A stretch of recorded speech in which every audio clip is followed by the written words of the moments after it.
பைத்தியம் பண்ணுறீங்களா? எவ்வளவு பேசாம இருக்கிறது? நேத்தோட ஃபுல் எபிசோடையும் பார்த்து முடிச்சதுக்கு அப்புறம் கேரக்டரா வச்சு பேசுறதா பர்சனலா வச்சு பேசுறதா அப்படின்னு ஒரே கன்ஃபியூஷனா இருக்குது. எதுக்கு சார் கன்ஃபியூஸ் பண்ணனும்? ஏன்னா ஃபர்ஸ்ட் கேரக்டரா இருந்து சீக்ரெட் டாஸ்க் பண்ணாங்க, அப்புறம் சீக்ரெட் டாஸ்க் மைண்ட் வச்சுட்டு பர்சனலா பேச ஆரம்பிச்சிட்டாங்க. சோ இது எப்படி பாக்குறது அப்படின்ற கன்ஃபியூஷன் இந்த டாஸ்க் முடிஞ்சதுக்கு அப்புறம் தான் தெரியும். ஆனா ஒண்ணு, இவங்கள்ட்ட இருந்து கண்டென்ட் வாங்குறதுக்குள்ள நம்ம பிக் பாஸ் பண்ற போராட்டம் எவ்வளவுன்றது நம்மளால புரிஞ்சுக்க முடியுது. என் நிலைமை ரொம்ப மோசமா இருக்குங்க. சரி, அதெல்லாம் என்னன்னு டீடைலா பாத்துருவோம். ஃபர்ஸ்ட் எடுத்த உடனே நம்ம ஆனந்தி இருக்காங்கல்ல, அவங்க ஒரு களவாணி அப்படின்றதுனால காலங்காத்தால 5 மணிக்கு ஏஞ்சி பசங்களோட செருப்பு, ஸ்கூல் பெல்லு, இன்னும் ஒரு சில ஐட்டம்ஸ் எல்லாத்தையும் திருடி எடுத்துன்னு போய் அங்கங்க ஒளிச்சு வச்சிட்டு இருக்காங்க. என் வீட்டுல நான் எதுக்கே திருடனா? அப்புறம் மணி 7 ஆகுது, அதனால அலாரம் அடிக்குது. அப்ப எந்திரிச்ச நம்ம சிவகுமார் அண்ணே எல்லாரையும் போய் எழுப்பி விட்டு மணி அடிக்கலான்னு போய் மணியை பாக்குறாரு, காணோம். என்ன மணி? ஆனா அதுக்கு முன்னாடி ஒரு பர்ஃபார்மன்ஸை போட்டாரு பாருங்க. பேச்சு கேட்டு இந்த ஸ்கூல் ஒரு பெஸ்ட் ஸ்கூல்னு பேர் வாங்க வைக்கிறது என்னோட பொறுப்பையா? உனக்கு முன்னால வேலைக்கு வந்தவன் நானு, என்ன முந்தி போக பாக்குறியா? இதுக்கு பேர் தான் கொடுத்த காசுக்கு மேல கூவுறது. ஒரு 5 செகண்ட் பெர்ஃபார்ம் பண்ணலாம், இல்ல ஒரு 10-20 செகண்ட் பண்ணலாம். ஆனா அண்ணே 5 நிமிஷமா இந்த பெர்ஃபார்மன்ஸ் பண்ணிட்டு இருக்காரு. இப்ப வீட்டுக்குள்ள இல்ல ஸ்கூலுக்குள்ள எதுல போறது? ஒரு முடிவு பண்ணிட்டு போங்க சார். சரி, ஸ்கூல்னே வச்சுப்போம். ஸ்கூலுக்குள்ள நிறைய பேரோட ப்ராப்பர்ட்டிஸ் காணா போயிட்டு இருக்குது. இத வைஸ் பிரின்சிபல் கிட்ட சொல்ல, பிரின்சிபல் ஏதோ பயங்கரமா பண்ண போறாங்க அப்படின்னு பார்த்தா ஸ்ட்ரைட்டா ஆனந்தியோட பெட்டுக்கு போய் அவங்களோட பேக் எடுத்து பேக்குள்ள என்னென்ன இருக்குதே அப்படின்னு தேடி பாக்குறாங்க. அதுல பார்த்தா டஸ்டர், ரப்பர், ஷார்ப்னர் மாதிரியான ஐட்டம் தான் இருக்குது. ஆக்சுவலி ரோல் படி பார்த்தா பிரின்சிபல் தான் வர்ஷினி, வைஸ் பிரின்சிபல் தான் நம்ம கண்ணம்மா வீட்டுக்காரரு. ஆனா இந்த 2 டேஸ்ல நடந்ததெல்லாம் வச்சு பாக்குறப்போ இவர் தான் பிரின்சிபல் மாதிரியும் அந்த அம்மா வைஸ் பிரின்சிபல் மாதிரி கூட இல்ல. ஸ்கூல்ல பிரின்சிபலுக்கு பிஏ ஒருத்தங்க இருப்பாங்க தெரியுமா, அந்த மாதிரி தான் இருக்குது அந்த பீஸ். பிடி டீச்சர் வேலை உனக்கு காலி ஆகுதா? போ, அதான் உனக்கு வேணும். அடுத்தபடியா நம்ம ஜெஃப்ரி என்கின்ற பிடி டீச்சர் ஒளித்து வைத்திருந்த மணியை கண்டுபிடித்து விட்டார். இத பார்த்த தீபக் ஷாக் ஆகி, எங்க சார் எங்க இருந்து எடுத்தீங்க அப்படின்னு கேட்க, நடிக்காதப்பா தம்பி, ஏன் இதை விட நாளைக்கு பெட்டரான இடத்துல ஒளிச்சு வைக்கிறதுக்காக தான் கேக்குறியா நீ அப்படின்னு இவர் தான் திருடன் அப்படின்னு தப்பா நினைச்சிட்டாரு போல இருக்கு. அப்படியே உள்ள போய் பார்த்தா நம்ம ரயான் இருக்கார்ல, அவரோட கையை இறுக்கமா கட்டி புடிச்சிட்டு இருக்காங்க நம்ம சௌந்தர்யா. இத பாக்குறப்பதான் நமக்கு டவுட் வருது, உண்மையிலேயே இவங்க 2 பேரும் கேரக்டர்ல தான் இருக்காங்களா இல்ல கேரக்டரை யூஸ் பண்ணிக்கிறாங்களா அப்படின்னு. ஹலோ, மாலாவுடைய அப்பனா நீ? ஆமா. உன் பொண்ணுக்கு டீச்சர் ரெடியா இருக்கு, அதை வாங்கிட்டு போய் உன் பொண்ணு எங்கயாவது கிணத்துல தள்ளி. நெக்ஸ்ட் மார்னிங் டாஸ்க் அப்படின்னு சொல்லி டீச்சர்களை பத்தி ஸ்டூடெண்ட்ஸ் என்ன நினைக்கிறாங்க அப்படின்ற ஃபீட்பேக்கை சொல்லியிருந்தாங்க. அதுல நம்ம ராணவ், என் பிரச்சனை பிரின்சிபல் மேம் கிட்ட தான், அவங்க எப்ப பார்த்தாலும் காசு இருக்கவங்கள்ட்ட ஒரு மாதிரியும் காசு இல்லாத என்ன மாதிரி ஆளுங்கள்ட்ட ஒரு மாதிரி இருக்காங்க, வெரி பயாஸ்ட். அடுத்து நம்ம இங்கிலீஷ் மேம் எடுத்துக்கிட்டோம்னா, டேய் இந்த ஸ்கூல்ல இங்கிலீஷ் மேமே கிடையாதுடா, அவங்க மாரல் டீச்சர்ரா. ஏதோ ரெடி பண்ணிட்டான்டா. அது எனக்கு தெரியும்பா, அவங்க இங்கிலீஷ்ல அழகா பேசுறாங்க அப்படின்றதுனால இங்கிலீஷ் மேம்னு சொன்னேன் அப்படின்னு சூப்பரா சமாளிச்சா. அப்படி பட் இந்த சான்ஸை பயன்படுத்தி உள்ள இருக்கிறவங்க அவங்க ஒரு மக்கு பையன்ல அப்படிதான் பேசுவான் அப்படின்னு அவங்க கேரக்டரை யூஸ் பண்ணிக்கிறாங்க. என்னடா இழிச்சவாய பாருங்க, எது கேள்வி கேட்க மாட்டாங்கற இலக்க இருந்தா. இப்படியே வரிசையா எல்லாரும் ஒவ்வொரு ஃபீட்பேக்கை சொல்லிட்டே இருந்தாங்களா. அதை கேட்டு நம்ம பிரின்சிபலா இருந்தா என்ன பண்ணுவாங்க, ஓஹோ இதெல்லாம் நடக்குதா, I am a strict officer, I handle this issue very carefully அப்படின்னு மூஞ்ச முறப்பா வச்சுட்டு தானே பேசிட்டு இருப்பாங்க. ஆனா ஒவ்வொருத்தரும் ஃபீட்பேக் சொல்றப்போ நம்ம வர்ஷினி பிரின்சிபல் தன்னை மீறி சிரிக்க ஆரம்பிச்சிடுறாங்க பொசுக்குன்னு.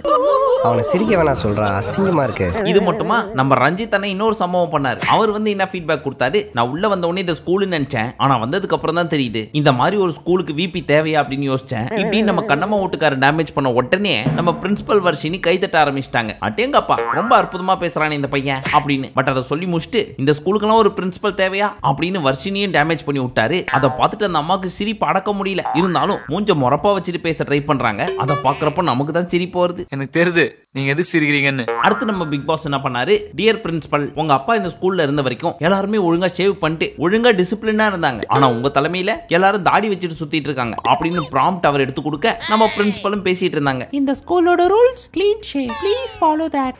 இது சூப்பர். அப்ப ஒட்டு மொத்தத்தில் அந்த பெருமாள் எப்படி அவதாரம் எடுத்தாரோ அந்த மாதிரி நம்ம பிக் பாஸ் அப்பப்போ பிரின்சிபல் அவதாரமும் எடுக்கிறாரு, ஸ்டூடெண்ட்ஸ் அவதாரமும் எடுக்கிறாரு, ஆடியன்ஸ் அவதாரம் எடுக்கிறாரு. அவன்ப்பா அந்த மனுஷன். ஊர்ல இருக்க கடைசிரப்பெல்லாம் ஏன் வேலைக்கு வந்து யா உசுரா வாங்குறீங்கடா. அதுக்கப்புறம் நம்ம பசங்க எல்லாரும் போய் கிளீனா ஷேவ் பண்ணிட்டு வந்தாங்க. அதுக்கு முன்னாடி வரைக்கும் ரகடு பீஸா சுத்திட்டு இருந்த நம்ம பசங்களோட மூஞ்சி ஷேவ் பண்ணதுக்கு அப்புறம் லாலிபாப் வேணும் அப்படின்னு அழுகுற பால்வாடி பாப்பா மூஞ்சி மாதிரி ஆயி போச்சு. என்ன மூஞ்சில ஒரு 3/4 கிலோ குறையுது.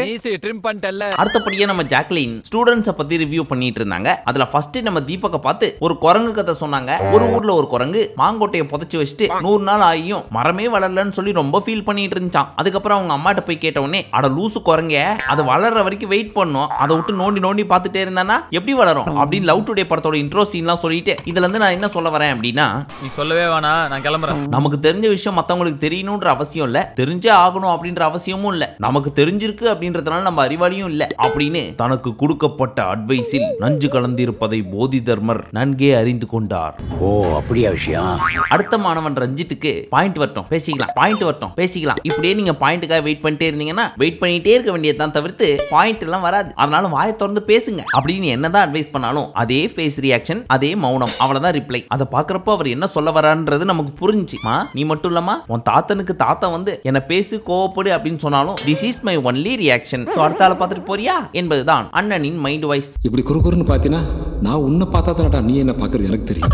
இப்படியே ஒவ்வொருத்தரை பத்தியும் சொல்லிட்டு இருக்கிறப்போ சத்யா கிட்ட வந்தாங்க, அவரை பத்தி பேசிட்டு இருக்கிறப்போ இது நாமினேஷன் ரிவ்யூ மாதிரி இருக்குது, மாரல் என்னவோ அதை சொல்லி கொடுங்க அப்படின்னு சொல்ல இதான் மாரல். அப்படியா அப்ப எனக்கு உங்களோட கிளாஸ் வேணாம், வேற யாரையாவது வர சொல்லுங்க அப்படின்னு சொல்ல வேற யாரும் வரமாட்டாங்க, நான் வேணா ஏஞ்சி வெளியே போ அப்படின்னு இவங்க சொல்ல அவரையும் ஏஞ்சி வெளியே போயிட்டார். அதை பார்த்த விபி ஸ்டூடெண்ட்டை கன்வின்ஸ் பண்றதுக்காக வெளியே போய் நீங்க பண்ணது தப்பு தானே, அப்படி பேசிட கூடாது தானே, அதனால மேடம் பார்த்து சாரி கேட்டு உள்ள போய் உட்காருங்க அப்படின்னு கன்வின்ஸ் பண்ணிட்டு இருக்காரு. இன்னைக்கு வாத்தியார் கிட்ட அடி வாங்காதவன் நாளைக்கு கிரிமினல் ஆகி போலீஸ் கிட்ட அடி வாங்குவான், அப்ப பள்ளிக்கூடத்துல முட்டி போடாதவன் நாளைக்கு ஜெயில வார்டன் முன்னால முட்டி போடுவான். இந்த மாதிரியான விபி எல்லாம் நம்ம ஸ்கூல் படிக்கிறப்ப கட்சிந்தா எவனாவது ஸ்கூலுக்கு போக மாட்டேன்னு சொல்லுவானா?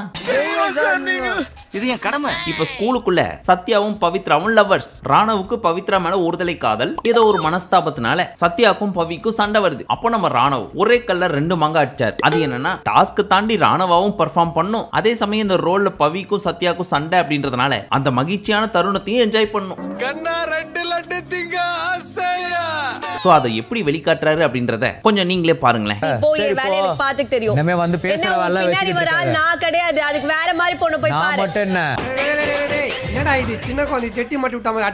அவர் டான்ஸ் ஆடுறதெல்லாம் பாக்குறப்போ பழைய படத்துல எல்லாம் ராஜா அப்படின்னு ஒரு கேரக்டர் இருப்பாரு தெரியுமா, இந்த கருத்தம்மா படத்துல கூட நடிச்சிருப்பாரு. அந்த கேரக்டர் அப்பப்போ வந்துட்டு போகுது, ஏன்னா ஆள் லாங் ஷாட்ல பாக்குறதுக்கு அப்படிதான் இருக்காரு. அந்த ராஜான்ற கேரக்டரும் இப்படிதான் டான்ஸ் ஆடும்.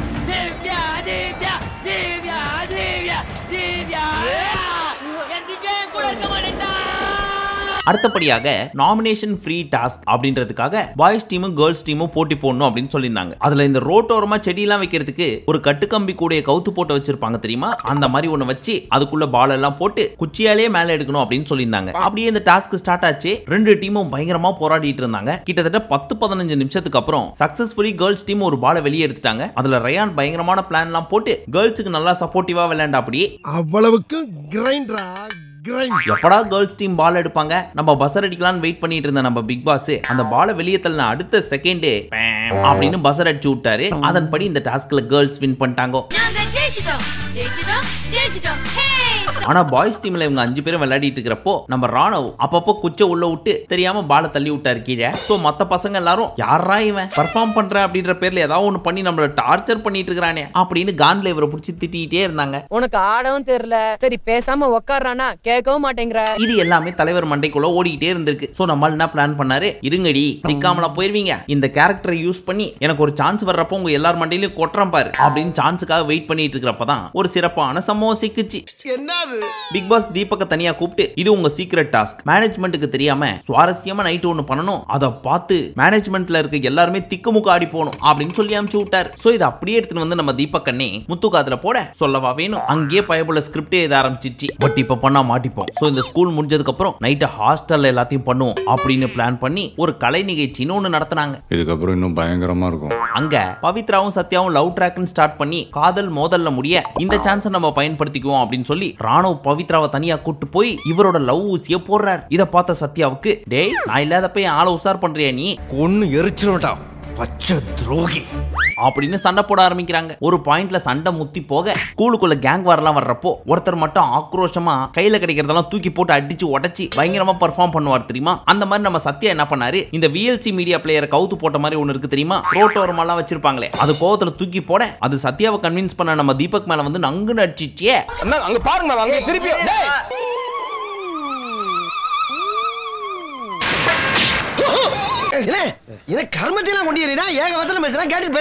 இந்த சண்டை ஆக்ரோஷமா இங்க போயிட்டு இருக்கிறப்போ நம்ம சிவகுமார் அவர்கள் தனியா உட்காந்து மணி அடிச்சிட்டு இருக்காரு. யாரு கடிக்கிறாருன்னு தான் தெரியல. இத ஓரமா உட்காந்து பார்த்துட்டு இருந்த சௌந்தர்யா ஐயோ எல்லாரும் பெர்ஃபார்ம் பண்ண ஆரம்பிச்சிட்டாங்களே, இப்ப நம்மளும் ஏதாவது பண்ணணுமே அப்படின்னு வந்து ஒரு சவுண்ட் விட்டாங்க பாருங்க. அப்ப என்னதான் பக்கத்துல இருந்தவங்க எல்லாம் கத்திட்டு இருந்தாலும் நம்ம சவுண்டோட சவுண்ட் மட்டும் தனியா கேக்குது. அப்பேற்பட்ட வாய்ஸ் அந்த வாய்ஸ்.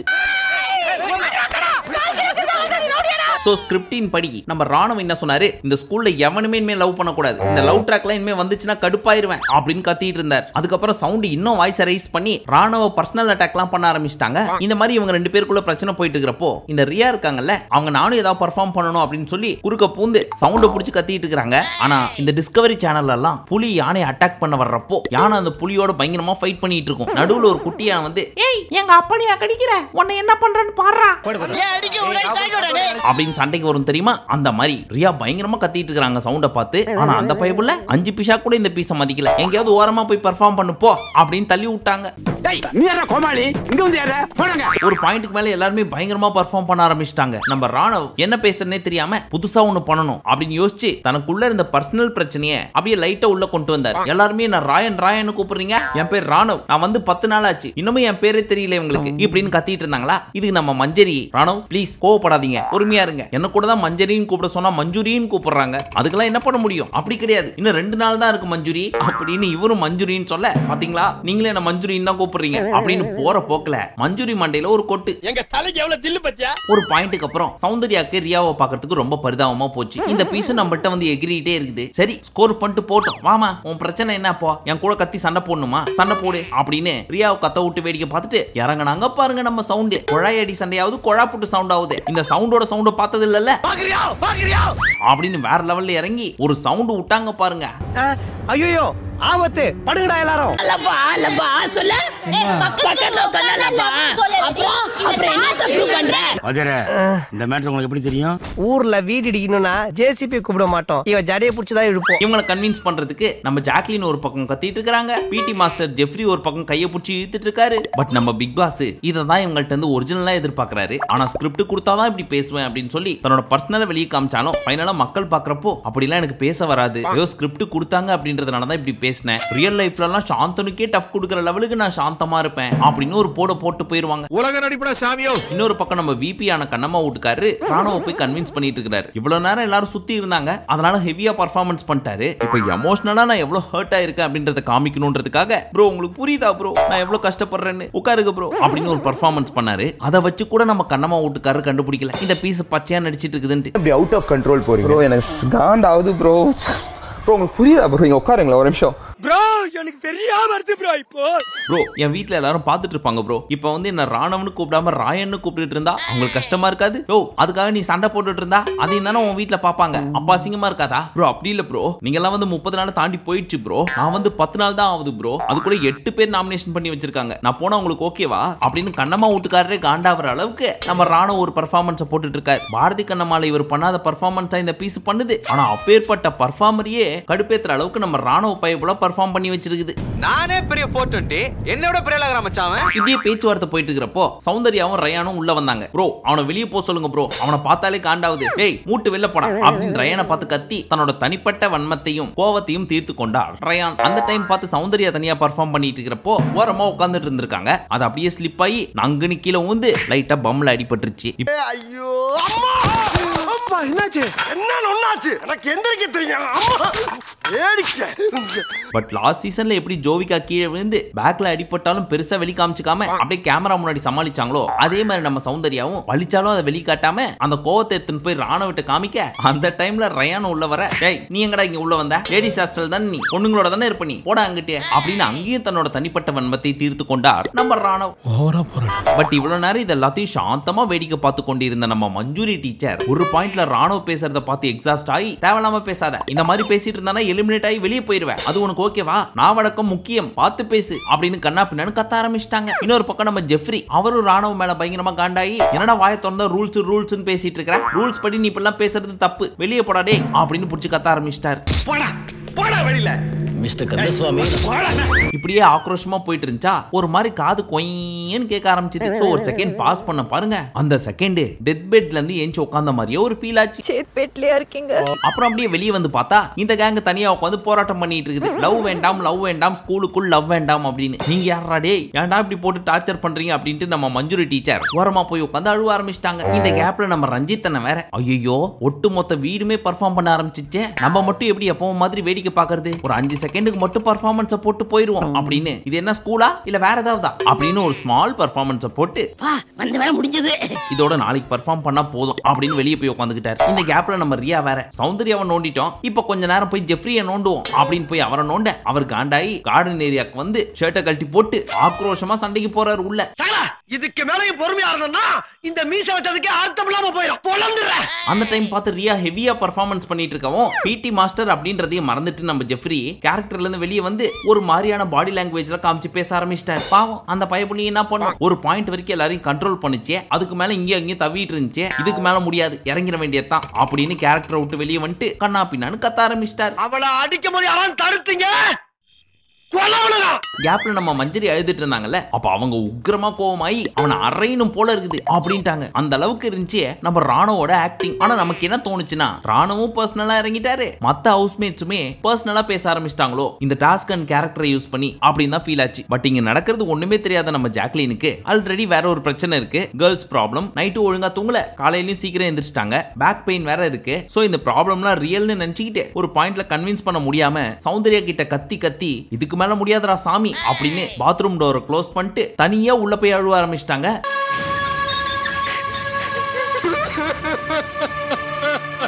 இத பார்த்த சௌந்தர்யாக்கு ஐயோ டேய் அவன் நிஜமா அழுவுறாடா அப்படின்னு ஃபீல் ஆகி பாத்ரூம் வாசல்ல உட்காந்துக்கிட்டு உன் கால்ல வேணா விழறண்டி அழுவாதடி அப்படின்னு கெஞ்சிட்டு இருந்தாங்க. கொஞ்ச நேரத்துக்கு அப்புறம் வெளியே வராங்க நம்ம ஜாக்லின். மூஞ்ச பார்த்தா பயங்கரமா வீங்கி போய் கண்ணெல்லாம் செவந்து போய் அப்படின்னு தேம்பி அழுவ ஆரம்பிச்சிட்டாங்க.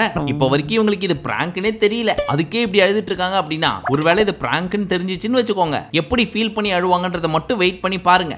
எல்லாமே தப்புதான். அதுக்கப்புறம் ஜாக் அழுவ, அதை பார்த்துட்டு சௌந்தர்யா அழுவ. ஆக்ரோஷமா ஸ்டார்ட் ஆன இந்த டாஸ்க் பாச பிணைப்போட கண்ணீர் விட்டு கட்டி அழுது நம்மளே எமோஷன் ஆகிட்டாங்கப்பா. லாஸ்ட் அண்ட் ஃபைனலி நேத்தோட எபிசோட் முடிய போறதுக்கு முன்னாடி நம்ம கண்ணம்மா வீட்டுக்கார முன்னாடி தீபக் அவர்கள் ராணவையும் சத்யாவையும் கன்வின்ஸ் பண்ற மாதிரி கை கொடுக்க வச்சு இது ஒரு சீக்ரெட் டாஸ்க் அப்படின்றத சொல்லாம முடிச்சு விட்டாங்க. அதன்படி இது நாளைக்கும் கண்டினியூ ஆக போதே. கண்டிப்பா டாஸ்க் அப்படின்றத தாண்டி பெரிய பூகம்பம் வெடிக்கணும் அப்படின்னு சொல்லி எல்லாம் வல்ல அந்த இறைவனை பிரார்த்தனை செய்து கொண்டு இந்த வீடியோ முடிச்சுக்கலாம்.